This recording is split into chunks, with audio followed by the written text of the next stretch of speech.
Hello and welcome to my third restoration update. We're on the Chesterfield Canal. This is Hollingwood Hub just here. It was built in 2011 and you've got the original, well I say the original, that's a railway lockkeeper's cottage up there. This was a bit of a detour from a big abandoned works. There's some videos coming up on that soon. The Chesterfield Canal themselves are still sat there smiling, I think, after this amazing document they released, which has everything planned. I'm here filming bits and pieces of that today, so I won't go too much into that because, as I say, it will be coming up on my channel. But we have stuff going on all over the place. Mostly at the moment, it's a lot of boat trips and stuff being prepared for, so the season starts soon, so there's a lot of work doing boats up. Madeline is just down there, which is one of the Chesterfield Canal Trust boats. That's being worked on at the moment. The Wilson Barks are doing the same as well as many others. Staying on the Wilson Barks, they've had some fantastic news.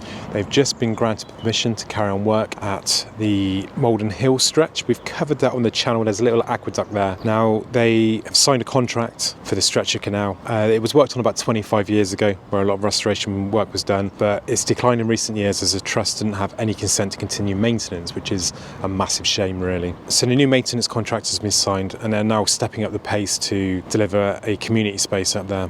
More blue and green corridor with an emphasis on nature and wildlife at this time. It's a little while from being connected, and as we know, there's still the stuff going on at the Oasis site. That has had some new plans done and it looks a bit promising. There's no update as such because we're not 100% sure what it means, but it does look like a wider channel is being allowed there. The Swansea Canal Society are doing amazing stuff. Again, I've got a video coming up soon, so I'm not going to say too much, but they're down at Clydac at the moment doing quite a lot of channel there. There's some locks being restored, an old hidden lock being restored.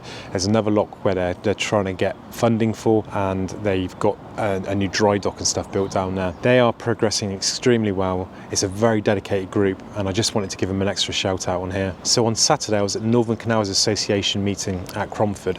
If you're not a member, no matter where you are, ignore the northern bits, then please do sign up to them. They have two meetings a year, one this time of year, and I believe the other one is September, October. They host it all over the place. We've got Chesterfield coming up in about a year and a half, and a few other places as well. I think it's free to join as a trust or society, and it gives you an opportunity to meet people and kind of figure out what everyone else is doing. So any canal trusts or societies watching this, please do sign up to them. You won't regret it. It was nice to catch up at the Derby and Sandy Acre Canal Trust there. I've been trying to get hold of them for a little while, so it was actually good to meet people face to face. I filmed a few videos down there, so there is a bit to come on the channel for them, but they're carrying on with the wash wall at Borough Wash, which is quite a long section of walling, which is it's a dry stone walling at the moment. I'm not too sure if it's all been sort of cemented in or anything like that. Wash wall to me is a waterproof wall, but anyway, this wall's being restored. It's between two of the locks in the area, and they're doing lots to try and get out on the other end. So onto Lichfield and Hafton.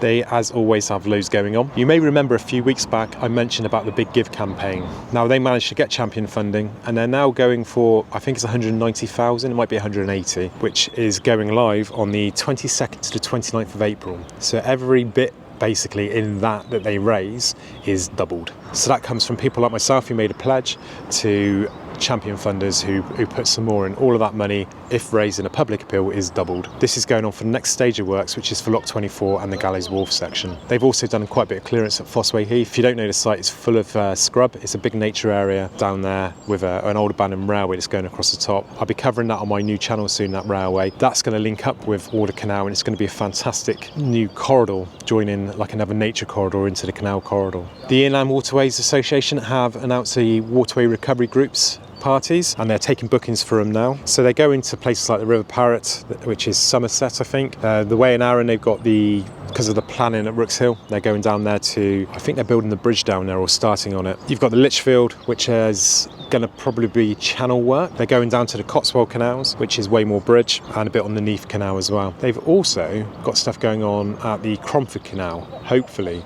They're not too sure at the moment, because the section the Cromford Canal are working on is Canal and River Trust. It's at the very beginning at Begley. They aren't sure whether they will have documents. So CRT have changed how they do stuff a little bit, and there's a flow chart you've got to work your way through before you can commence work on any of their land. The Bude Canal Trust is one that I've not really covered. They are kind of maintaining 5.5 2.5 miles of sort of footpath and stuff like that. I don't think there's any actual real restoration going on that section, but they have cleared the canal bed. So between Veerworthy Wharf and Veerworthy Mill, I think I've said that right, there's a section which was really sort of covered with blackthorn saplings, and they've cleared all of that, and it's looking quite good there now. So they're trying to let light into the canal bed to allow wildflowers to come up through, which is a good thing to be doing for butterflies and bees and stuff like that. So the Shrewsbury and Newport are moving fast as always at Wappenshaw. They're doing a car park at the moment to get it ready so they can actually open the cafe up, hopefully soon. I'd like to get down there when it does open and maybe do a little video or a live video or something, so keep an eye on that one. That's progressing well. So the Manchester, Bolton and Bury, they are waiting for a few projects to happen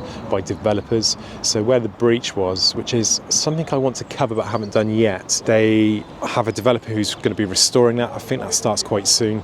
And there's also some sort of road bridges going in across the canal. There is a bit of a dispute there because there's basically two sections of canal there, and there's going to be a brick wall in the middle because I believe it's the Canal and River Trust own one bit and the developer owns the other, and they don't want to connect the water to them and have the responsibility of maintaining it. It's a bit of a silly thing really. So what they'd love to do is get kayaks in there and maybe some boats and stuff, because it's quite a long section then, but I'm not sure how that's going to happen with a brick wall in the way. So if you want to be involved in this in the future, please do email me. It's all in the description and you can send me what's going on and I'll put it on this video. Have a great day.